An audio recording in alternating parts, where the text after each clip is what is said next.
And your ways pass over me. Then I said, I've been cast out of your sight. Yet, I've been cast out of your sight. Yet, I will look again toward your holy temple.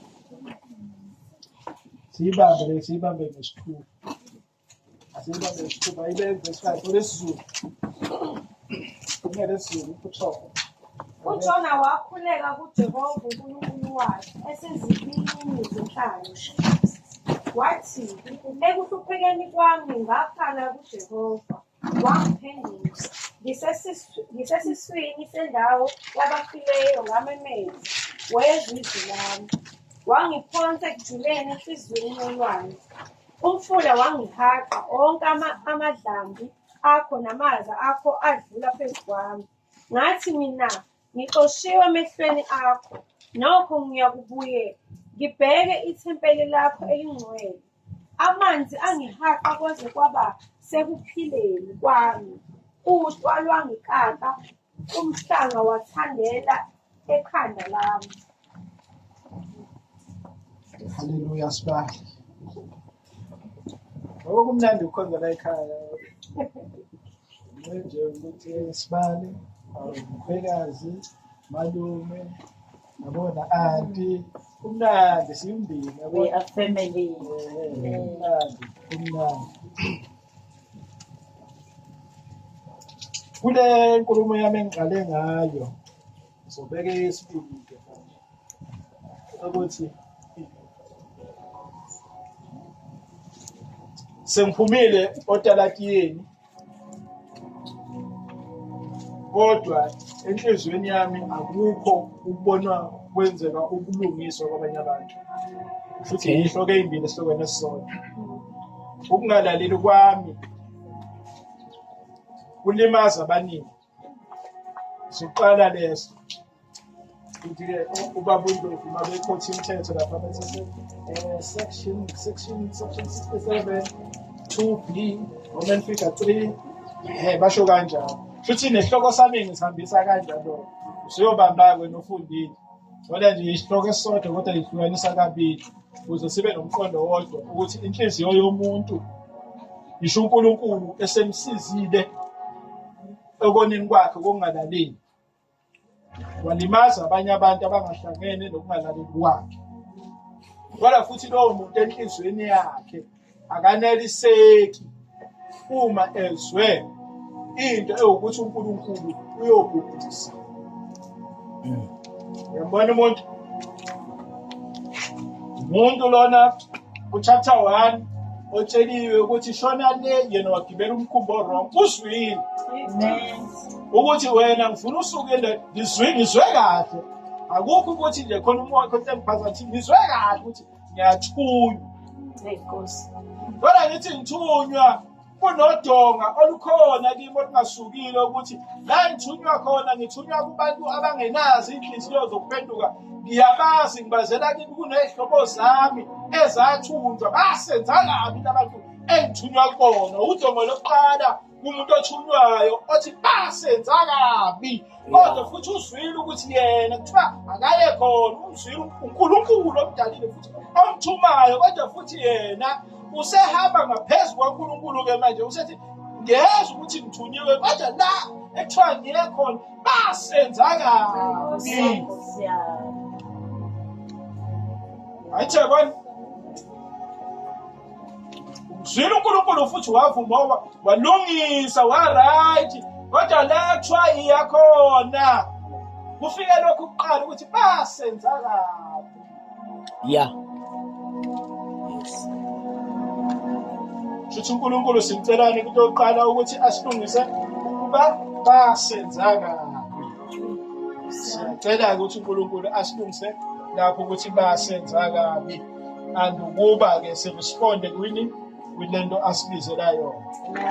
Ayithi ayindaba nje ukuthi sonke yabo ubuhlungu lapha ngoba ngishumayeli ngoba izwi ligada kuwe ligazi kohle phansi manje kohle phansi ubona ngathi igada ke lapha kanti lishaya sonke ingakho uma ngikhuluma ngijwayele ukuthi sonke sinempilo kanje sine-challenge sonke ngoba fanele ngiyifake ukuze ubone ukuthi sonke sikwikwane ngokwe-challenge esibhekene nayo. Amen. Kube wesi-ke kimi-ke ngoba kunensela ye-Bushman engilwa nayo usuku nosuku sathi kodwa uNkulunkulu angisize ebushmaneni bami. Ngathi niyalazi ikhala duthi indaba. Uyena kuba senza kabi wakho loyo. Shothi-ke ngilapho nami. Noma ngifanye ngiyazazi ukuthi ngilapho uNkosi ingisize nami kuleyo ndawo nawe ukusiza. Amen. Amen. Into ekumuntu othunywe uNkulunkulu omzwe kahle, yes umzwe kahle, akashongo ukuthi akaphinda abuye. Ayiza kodwa uzwe kahle futhi waresponda from there and there. Kodwa yena uthi basenza kahle. Yeah. Angiyi lapho uma ayithi abanayo manje ubethunyiwe. Kodwa yena usengothi manje usevinjwe lolu dongo ukuthi basenza kahle. Useyasuka yena usengene ephaketheni lakhe. I'm paying for this trip. Engathunywanga khona futhi ne-message abona ukuthi ucabanga kancane komuntu i-message yalaba abantu bathi uyaphi la usakhona yothini kubantu because laba bantu abahlangene nalo myalezo othunywa uNkulunkulu.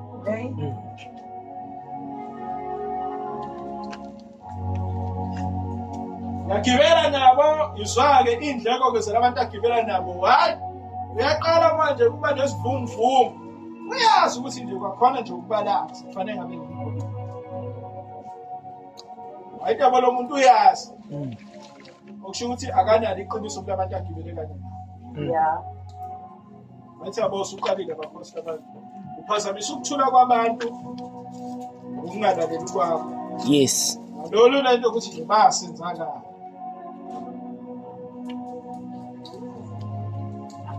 Bagibele emkhumbini ku-right kuyahanjwa kuqale kube nevumvuvu. Hayi bo kwenza njani isilashe kakhulu yini lapha? Kwenza njani? Naye futhi uyambona uthukile engathi akazi. So lokho kusinika isithombe sokuthi ayisithi mayisibona ukuthi naye inqana ngathi yazika. Asilalele la mase sihlabaza sonke ukuthi khona inophawulayo onokuqonda ukuthi akufanele ngabe la. Ngoba kuyenzeka ukuthi sonke sitatazelo sifuna ukuresponda kwisimo esisibona la umnikazi wesimo waziyo ukuthi i-root cause yokuthi kuze kube nje. And we give ama-glimpse.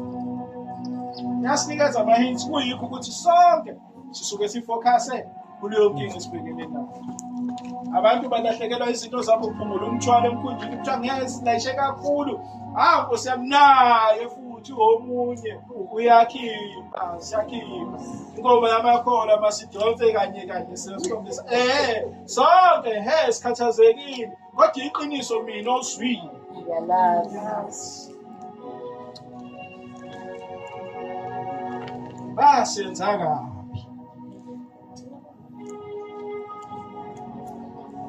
Hawu kuze ufike la khona hayi kahle angithi ayibonani kahle mina ngithunywe ngapha njengoba sengayena hayi nina ukuthi lokho enizwayo nishini umoya nje imina oze endaweni e-wrong bazophazamisa ukuthula kwenu. Ngoba kwamina ngaphakathi anginakho ukuthula ngizwile imessage la ngithunyelwa khona ukuthi ngizwile ukuthi ngithini kodwa ngivinjwe yilokho ukuthi basenza. Amen.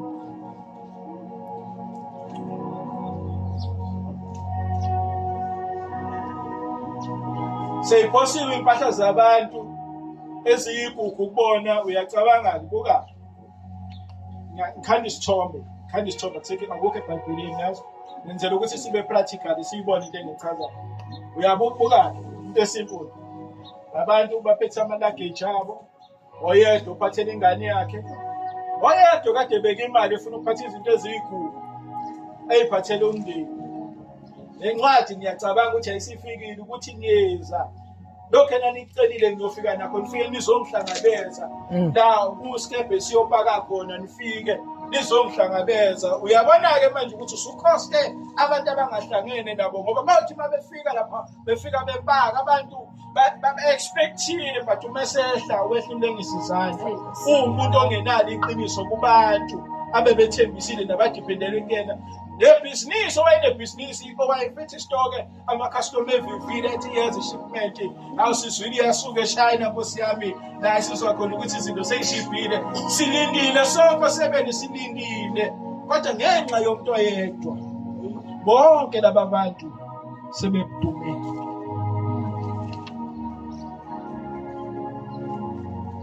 Basenza kabi. Ayithi yabona-ke ukungalaleli kukwenza ulimaza abantu abangenacala bamsuka. Eyi.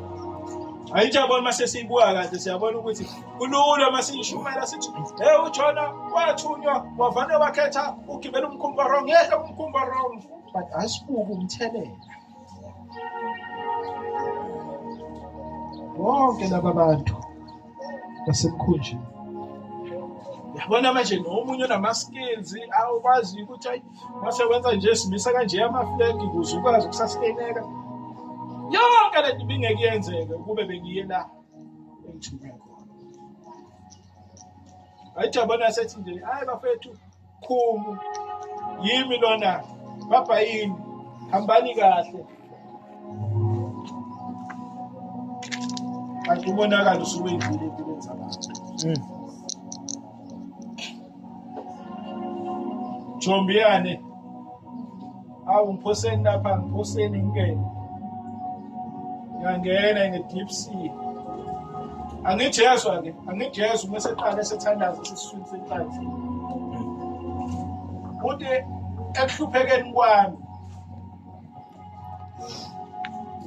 yabona lokhu kuhlupheka kuzalwe yini ukungalaleli okusho ukuthi kukhona iy'nqumo esiyithathayo singabantu kodwa simzwile uNkulunkulu ukuthi utheni yezwi lakhe likhulumile kodwa futhi inkani yethu nokulokhu ungasusi lokhu ukuthi basenza kabi kusenza-ke manje siphinde silimaze abanye abantu. Uma sesibalimazile laba abanye abantu siphinde futhi thina uma sesiya uNkulunkulu siyothi ekuhluphekeni kwabo. Kanti iqiniso lithi ekungalaleleni kwami ngisifumana sengisekuhluphekeni obengingeke kwenzeke ukube bengilalelile wasekuqaleni. Iqaphelisa inkulumo yami ayicorrect iBhayibheli but icorrect i-decision making yomuntu ukuthi fanele azi ukuthi kusinqumo ngaso sithathe sinemphumela yakhona and imphumela yakhona iyokwenza uzibone uhluphekile. Kanti cha lebafethu fanele sikhulume iqiniso. uNkulunkulu uthembekile. Uma singathembeki uyakusikhombisa umvuzo futhi ongathembeki phambi kobuso bakhe naphambi kwabantu bakhe uyosikhombisa. Uyasikholela kodwa i-reward ihlezi ikhona. Ayinto ayibona-ke lento ukuthi uma ubuka kahle uJona uma labantu abasemkhumbini-ke nabo bengathandaza lo mthandazo engawuthandisisi ngoba okusho ukuthi wonke umuntu impilo yakhe ingaba ezweni ukuthi impindiselo ingekaJehova amuthanda umthandazo mina ngimuthanda impindiselo kaJehova yilwa nabalwa nami kanti uNkulunkulu asho ukuthi angosukela abantu. Ubani isitha la ingakho khona we uyabona ukuthi uma laba bantu bengathandaza ukuthi ngenxa ukuthi uJona udisturb ipeace yabo okusho ukuthi uJona naye athi uyathandaza uthandazela amaSirian lawa ayabona ukuthi asenza kabi uNkulunkulu bashaye dumisa umbani wezulu phezu kwabo bengabi nakuthula nangaba futhi abagileke emkhunjini ngenxa kaJona nabo bethi angangabi nakuthula njengoba solwandle. Ngiyabona ukuthi le nto ayinako ukulungisa nokuqalisana nokuthula phakathi kwabantu. Ngiyawubona-ke lo mthandazo sibe siwuthandaze ukuthi phindisela shaya uNkulunkulu ongavinjelwa gada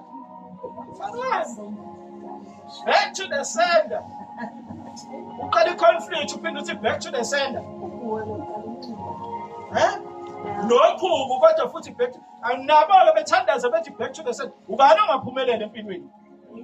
Sesibuzana nje sisodwa sethi ushayela umthandazo. Hayi back to the center Sibari. NoSibari naye athi back to the center. Washo ukuthi ngezikhathi ngidada kuSibari ngaphinde ngagada futhi nangapha kuSimande.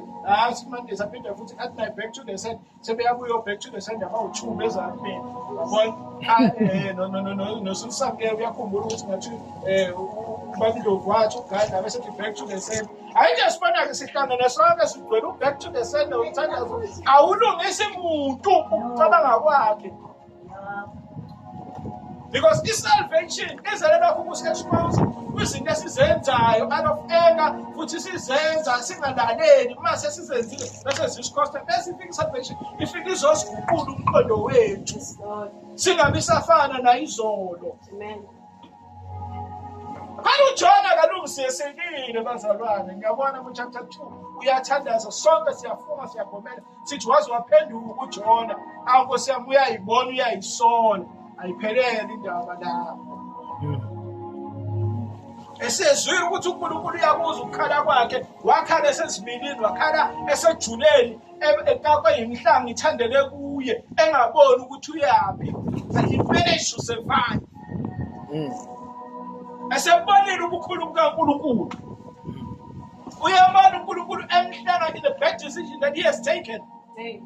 Kodwa futhi yena kanakho ukuthi la ngijule khona uNkulunkulu engase futhi abazwele laba abantu ngoba nabo benza okubi nami ngenzile ukubi phambi kwaNkulunkulu ngeke umthetho ngangalisaba ngangalihlonipha izwi lakhe.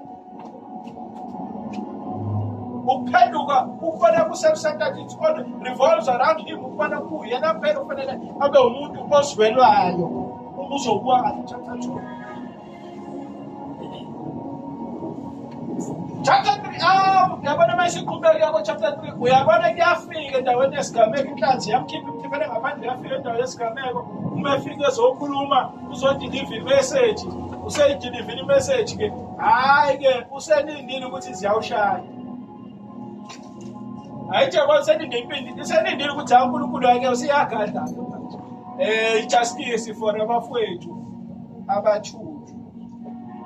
Yabona yena ufuna justice for abafowabo abathuju kanti uNkulunkulu bazalwane enye into efanele siqonde intando yethu ake akalawulwa iyona ngisho singathandaza sikhiza abagwebu kodwa kulokho asuke ehlelile uhlelile ngendlela yakhe. Whether it's of favor, no man against in favor. You will fight injustice.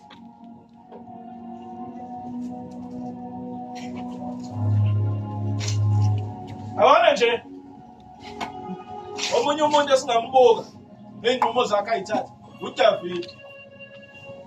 Uma sukela unkosikazi womuntu decision esibili ayithatha Sathanda lo muntu lo wona umbuyisele ekhaya. Hayi lo muntu ufuna ukuba sempini afuna ukubuyela ekhaya khona sokuthiwa nijaza lapha ingane. Cha, ayithi kwama bad decision. David. Cha futhi athi uDavid hayi kuntekani into enzolo umbeke lapho phambili empini. Angithi yabo ufa umuntu uphazanyisa umshado womuntu uyafa umuntu. Kodwa umuntu owenze njengoDavid kumele ukukhandwa abantu. Kodwa futhi yena lowo muntu yena uyaphila. Isigwebo sakho ukuthi uma sekufanele ibe khona leyo ngane. La aqala khona ezokufunga kuba leyo ngane. Sekuthiwa akenza into efanelekile. Umbulele unkosikazi ubulele unkosikazi umuntu umqedile ngokuthi nje iqonto oqande ukuthi isusa indoda phambi kwakhe ingenzeni lutho wathi yabo usukelile kodwa futhi yena lo David masimkhotha simkhole eyinkosi ebinokuphenduka njalo asakhuluma njalo akuzuka yakhosi iboni igebeke mezayo ukusho ukuthi uthi uma uyiduduza uqhuza ukuthi hayi kodwa bengakafiki uDavid. Bala abantu afanele sikwe uDavid wayenokuphenduka. Yeah. Wayenokuphenduka futhi mawubheka kusondeleni kwey'nsuku zakhe zokuthi ziphele, buka i-behavior ne-attitude yakhe towards abantu.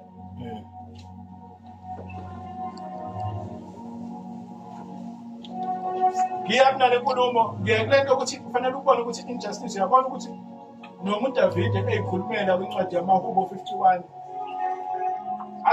athi uNkulunkulu yiba neqiniso kwehluleleni kwakho, ngoba mina kunye engikwaziyo ngazi ukona, ngoba nomama wangithabathela esonweni.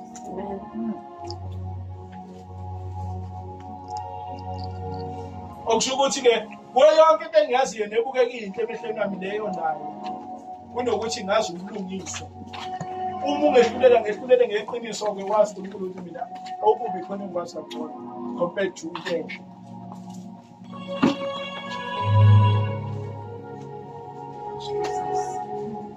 Jona uhlezi ulindile mfowethu, ulindile ubhala u4. Mina sake sabazingane ubona ukuthi mawucela abomade ugaxela esikoleni bese uyocela omunye. Bese ulindele ukuthi uthisha uzokwenza noma eqise kuloko okutholile. Alela usuthi wenze revenge.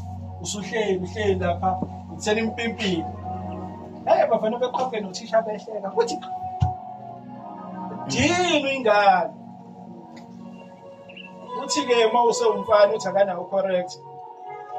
Uthi mawuyintombazane, amantombazane thina sasifunda nawo ayethanda ukuthi umanje is unfair. Saze sakhula sahlukanisa ukuthi makuthiwa ufair usho uthini. Kodwa nje thina saze saphuma esikoleni sahlaza ukuthi umiss u-unfair.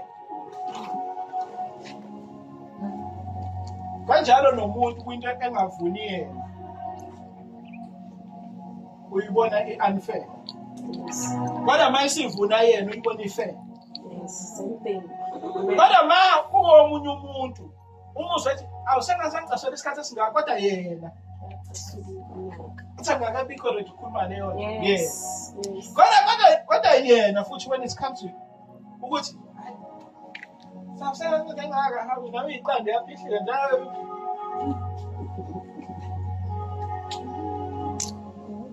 Ukungalaleli kwakho-ke bese uthokoza ukuthi kunesinqumo musukazi ukuthi kune-punishment ekhona i-very spending. Ngisho sikhulu egcekeni siyazi izingane emakhona ewonile niyazi ukuthi hayi uyumani emsebenzini umhlangabeza neqala uyobaceba abantu. Kodwa makucabanga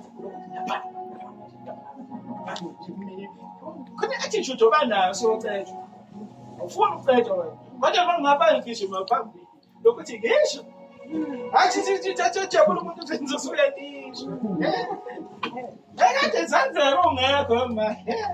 Angithi yabo lokhu indlela kancane yaphenya umzali azadrow i-attention uzalile.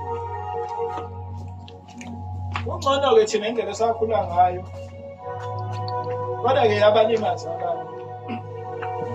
Hayi thina bekuthi makone okulamayo ngebhadi noma undala-ke thina okushayela ukuthi ubona omncane. Umushayela ukuthi ubona omncane kuthule wathini awukazi ukwenza iphambi kwakho. Bona ukucinga ukuthi hayi angikhumbuli uyalo ukuthi bafanele ukuza ukukhumbula wakwakwenza ingane ekuthatheni ngeke ingane yenza into ongayazi. Abantu abasekuthiwa ngeke yazi mfowethu. And futhi ngiyakubonga lokho ngoba kwenza ukuthi noma sizenza izinto uhlahle ube naleyo ukuthi lezi ingane zasekhaya zozenza lento le bese zithi zabona mina.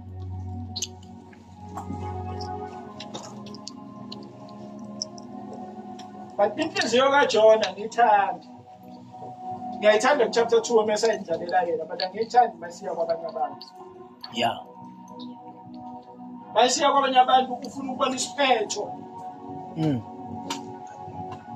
Ufuna ukubona isiphetho kanti lento afuna ukuyibona uNkulunkulu ngeke asayenza. Yingakho ngimthanda uJesu umazwi esikhombisa elokuqala alishoyo athi baba bathathelela bakwazi abakwenzayo. Amen. Uyizwile uJesu message and he understand his assignment ukuthi uma uya emhlabeni yohlenga abantu abonileyo. Kodwa uJona kuthiwa hambe abantu abonileyo batshela uNkulunkulu ukuthi ufane Jesus. Yena it is exciting to him that people will be punished But Jesus is worried and he wants people to be saved, to be rescued and to be saved and to reconcile with the Father. What is the priority to Jesus? It's not the priority to Jonah. You know, for Jonah and now, who would say, "Man, you say, I'm going to one man, to get a one who get a Jesus. Ngoba yena uma eza ukuthi uyimvu yomhlatshelo kwakuyini priority yena ukuthi labantu ababuyisane noNkulunkulu noma kungekho ukuphenduka kubo. Kodwa uJona kangakho ukuthi abantu besengaphenduka uma engabakhombisa ukuthi yazwelana nabo, because he has tasted ukungamlalela uNkulunkulu ukuthi it comes with this matter awuvinye inhlanzi uphinde uphazamisa ukuthula kwabantu.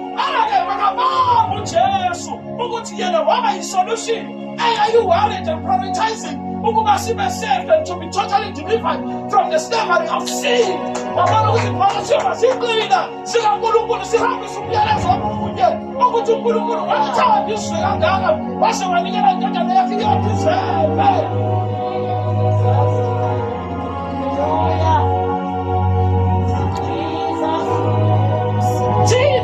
Thina sesikhithima ngawona manje nangasele sosibili asenankinga le nokuphindisana kukaNkulunkulu. Into esikhathazeka ngayo ukuthi lokho kushiwo encwadini kaThimothi ukuthi uNkulunkulu uyathanda ukuthi bonke abantu basindiswe bafinyelele kulazini iqiniso. Sesikhithimisa iqiniso kubantu. Hallelujah. Uma sikhithimisa iqiniso kubantu siyakhohlwa ukuthi basenza kabi. Yebo. Siyakhohlwa.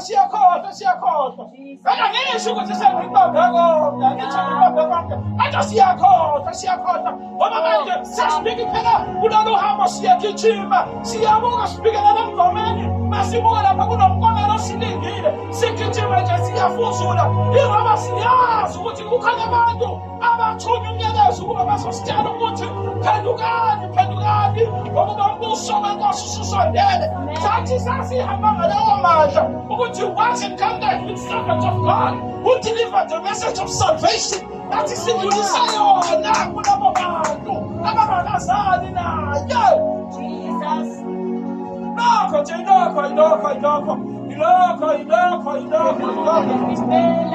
Ngamunye ukuthi lapha simele ukudlulisa umyalezo ukuthi phendukani ngoba umbuso wenkosi ususondele. Akwethu ukusho nje ukuthi munye umlamleli phakathi komuntu. Munye. Akwethu lokho ngokusho nje munye. Uthi lo ulaka lwakhe babalela kuye ngoba engenacala. Bafunyane necala ngenxa yethu. Ithi masihlabelele sithi wahazulwa ngenxa yami.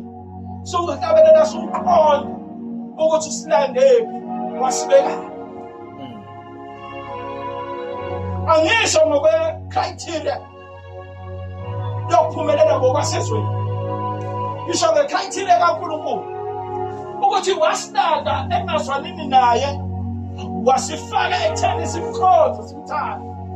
Ngaphezu kwalokho wasinika igunya lokuthiwa sibizwe ngabantwana bakaNkulunkulu. Ngiyabona leli sifunda esizolifunda ngesizulu elithi wabapha amandla. Ngiyabona leli. Ngifuna leli esizolifunda ke silifunda lisho kwi-interpretation yesiXhosa ethi wabanika igunya authority.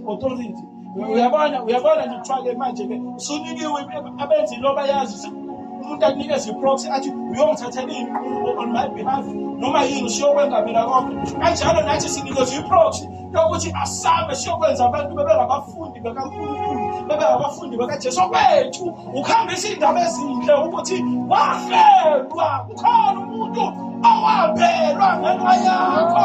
Lowo muntu futhi wayiqoba ithuna ngoba nokufa kwazama ukumumatha. Umehluko phakathi kwakhe noLazaro sebengenile ethuneni ukuthi ithuna noLazaro abantu abasusitshe, kepha yena wasisusela yena itshe. Umehluko wegunda afinika lona, yena wafika walikhombisa kubapostoli igunya ahamba nalo ukwazi uthulisa ulwakhe kanjalo nayinkinga engaphakathi kithi unamandla okulithulisa sathanda yena sibukeka sinqobile hayi ngoba sinamandla saluye asinika amandla usuku nosuku.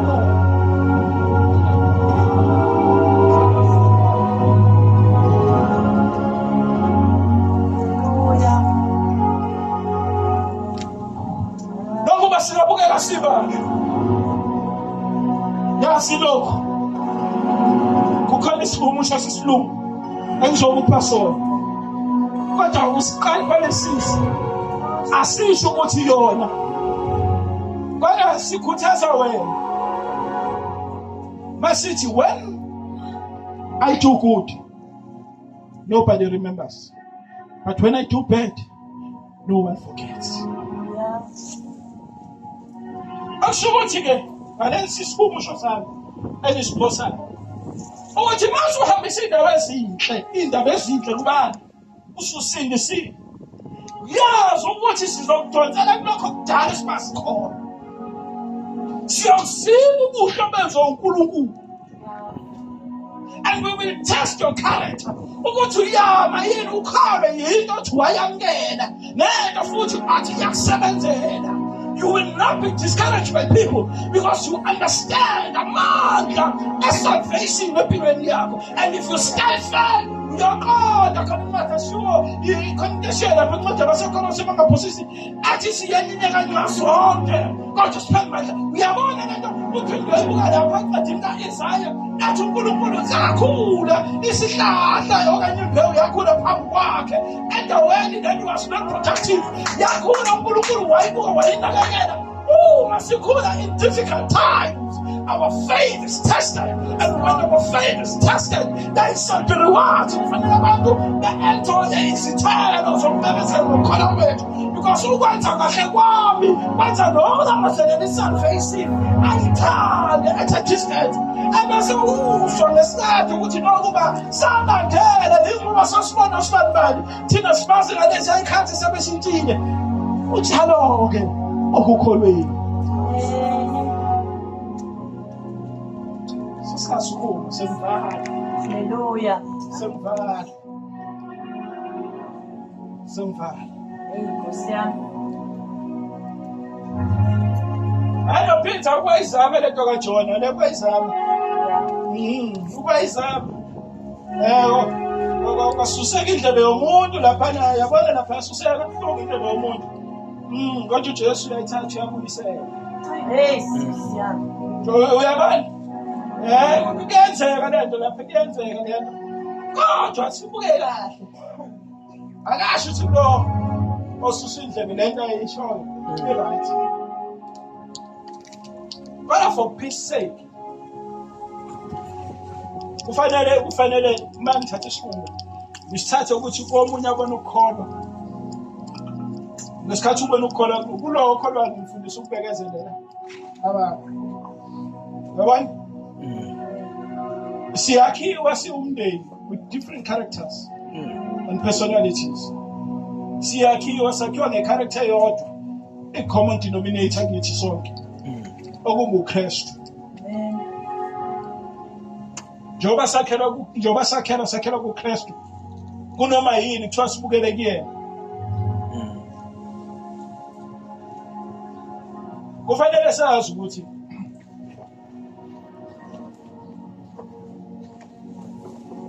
lokhu okubona ukuthi ungase kuhlalise phansi uthi akulungile ke kuyeke ngakubulungise wena kulungiswa uNkulunkulu. Yeah.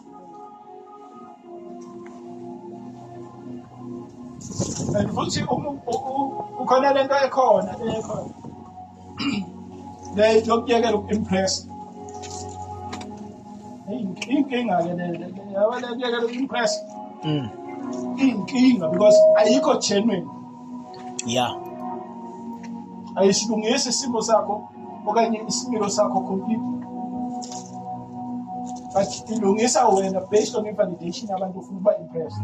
Yeah. Amen.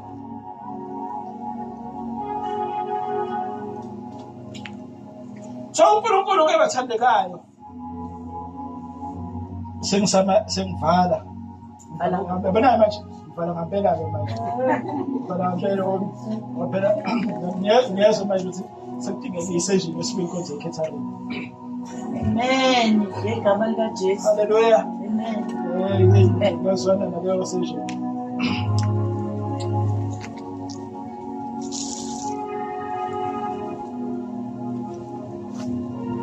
Okwenza namhlanje after hearing this message asizokwenza namuhla kusukela namuhla kubantu sizolokhu sibuka i-character kaJona sibuka ama-consequences akhona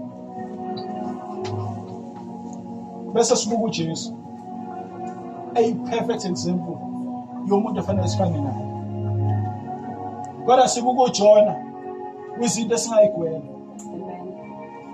angithi awubona ehloko kulo sibuke singakugwema siphinde sikhumbuze ukuthi ngase kube njani ngala sibuka ukufana naye bese sisubmitha kuye alithi uJona khona ukholo khona ukuthi yazi ukuthi emva kwakho konke you submit unto the Lord Jesus. awusho ukuthi nathi sothi submit unto Jesu ukuthi ngilungisisise uthi nabantu esiphila nabo bese futhi nakubo phambi kwabo siyalunga ayithi abesilungisa bese futhi nabantu esiphila nabo bese siya futhi siyalunga akufanele kube one way benefit because salvation okanye in a gathering or in a temple la usuke ukhona we are obliged to have a mutual relationship mangithi mutual ngisho ukuthi sonke simele ukubenefit okusho ukuthi akekho fanele understand kangcono compared to umuntu okusho ukuthi nje mangena ayithi yabo okay amen lokuthi ayithi yabo go right but angithi angisazi ukuthi ayithi yabo ngiyenza kwamlovu ngithi kwamlovu yaxwaye yini na ireasoning yakho ukuthi ungazi ukuthi ukanje angithi yabo ukukhuleka kwami kuyamlimaza yena akazi ukukanye ukuthi mhlawumbe une-attitude those are the minor things kushuthi ifike senzenjani senza isibambeni common behave so that we all benefit and thereafter ukukhululeka kwami nobamntlovu uzogcine sengazi ukuthi lo ukanje uzosenza into efanayo sengiyamazi lona ukuthi nginje naye futhi sengayiveza keni ukuthi nginje wena umusibona mahlangana nobamntlovu bese ngithi but sithi kanje sihleka sekuyilanguage ukuthi sesiyazwana mangifika kuwena ngithi yes uyazi wena ukuthi ngithi mina hayi sewena omunye kufanele azi ukuthi I've met you halfway to accommodate you and you have met me halfway to accommodate me ebese lapho siyaphilisana ama-characters ethu ablende kanjalo ney'phiwo zethu esiyiphiwe uNkulunkulu zizoblenda zisebenze ekukhuliseni ibandla likaNkulunkulu akekho yophushwa omunye ngemuva kepha iziphiwo zethu namakhono ethu ayosebenzelela ukuletha udumo uNkulunkulu yabona namhlanje into eyenzile I was so happy ngitshela umfundisi ngithi what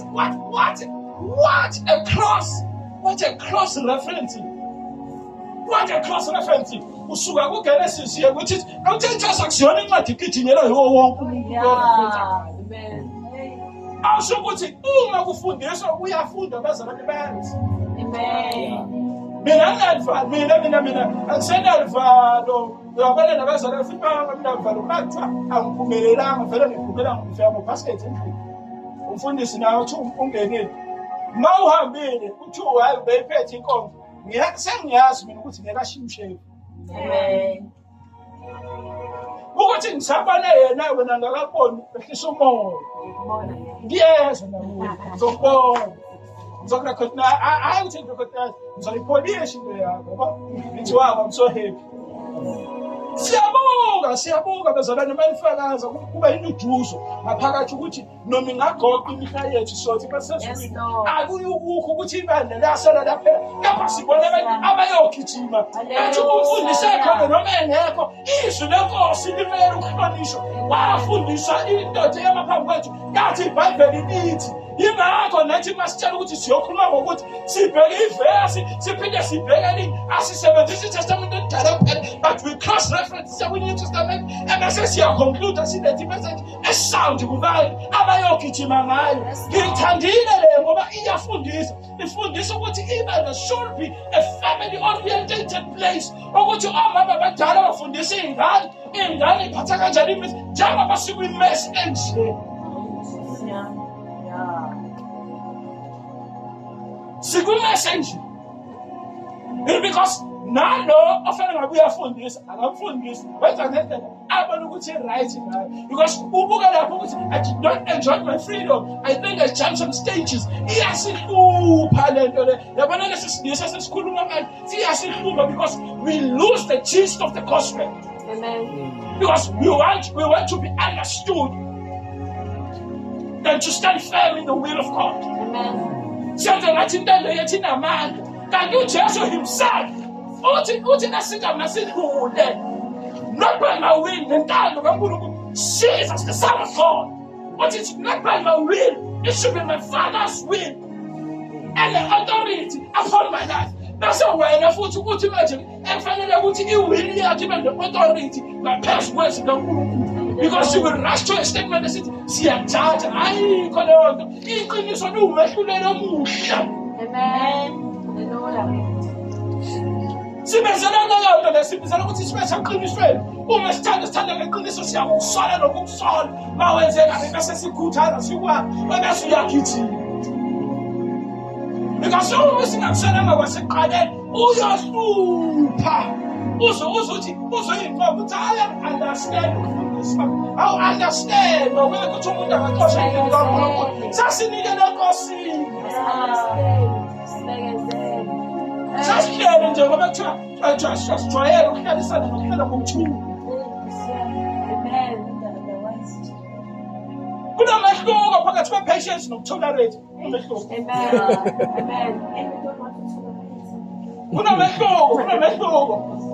Kunomehluko. Uyabona ngoba isinto siyasazi. Uyabona ukuba sinayo uJesu ngoba siyathatha don't test our patience. Amen. Mama manje sesasizakala. Yeah. Hey, sivale sibuke nathi basibekezelela. Yeah. Silokho sigijima ukuthi uqathunjani usibambani uthi inkosi iyosiza ngoba lena kuhlala ukukhumbula kodwa nami ngasizwa kukhona bengaxoxa ukuthi awangazubele ukuthi ngekuzibelanga iyahleka kodwa yena idelele ngakuzwe ivale ikudelele ngesingisi yathi with due respect yazi ukuthi siqedile ngawo kodwa-ke sasibonga uJesu. Amen. Jesu lo osisebenzayo asukumele umfundisi ezothandaza. Amen.